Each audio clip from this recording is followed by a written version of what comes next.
ಶರಣಪ್ಪರ ನಮಸ್ಕಾರ. ನಮಸ್ಕಾರ. ತಮ್ಮದು ಎಷ್ಟು ತಿಂಗಳದ್ದು ಐತ್ರಿ ಇದು ಮೆಣಸಿನ್ಕಾಯಿ? ಇದು 3-4 ತಿಂಗಳು ಆಯ್ತು. 3.5 ತಿಂಗಳ. ನಾವಿಲ್ಲಿ ಹಚ್ಚಿ ಒಂದು 15 ದಿನಕ್ಕೆ ಬಂದಿದ್ವಿ ಮುಂಚೆ. ಬನ್ನಿ ಸರ್. ಅವಾಗ ಒಂದು 2 ಪ್ರಾಡಕ್ಟ್ ಕೊಟ್ಟಿದ್ವಿ. ಒಂದು HD ವ್ಯಾಮ್ HD ಕೊಟ್ಟಿದ್ವಿ. ಹೌದು ಸರ್. ಅದ್ರ ಜೊತೆ ಒಂದು ಇದು ಕೊಟ್ಟಿದ್ವಿ, ಖಾಲಿ ಚಕ್ರ ಅಂತ. ಹೌದು ಸರ್. ಬೇರಿ ಗುಣಸಕ್ಕೆ ಡ್ರಂಚ್ ಮಾಡೋಕೆ. ಹೌದು ಸರ್. ಅದು ಬಳಸಿದ ಮೇಲೆ ನಿಮ್ಗೆ ಏನೇನು ಹೆಂಗೆ ಅನಿಸುತ್ತೆ? ಚಲೋ ಅನಿಸ್ತ್ರಿ, ಎಲ್ಲ ಚಲೋ ಆತ್ರಿ. ಗಿಡ ಎಲ್ಲ ಅಗದಿ ಚಲೋ ಐತ ಬಂದ್ರಿ. ಹೌದಾ? ಅಂದ್ರೆ ಏನು ಗಿಡದೊಳಗೆ ಏನು ಬದಲಾವಣೆ ಕಾಣಕತ್ತದೆ? ಬದಲಾವಣೆ ಅಂದ್ರೆ ಹೀಟ್ ಬಂದು 2-3 ಸಲ ನಮ್ಮ ಪಾಟ್ ಪೆಟ್ಟಾಗಿತ್ರಿ.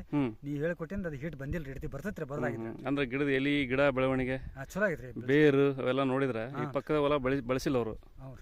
ಅದಕ್ಕೆ ಹೋಲಿಕೆ ಮಾಡಿದ್ರೆ ನೋಡಕ್ಕಂತೂ ಬದಲಾವಣೆ ಕಾಣುತ್ತಾ? ನಿಮ್ಮ ಅಭಿಪ್ರಾಯ ಆಗೈತಲ್ರಿ?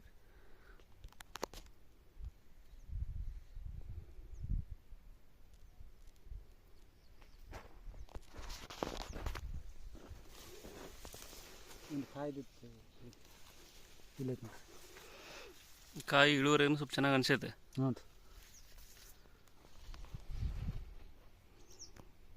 ಟೋಟಲ್ ಎಷ್ಟು ಎಕರೆ ಬರುತ್ತೆ ಇದೆಲ್ಲ? 4 ಎಕರೆ ಬರುತ್ತೆ.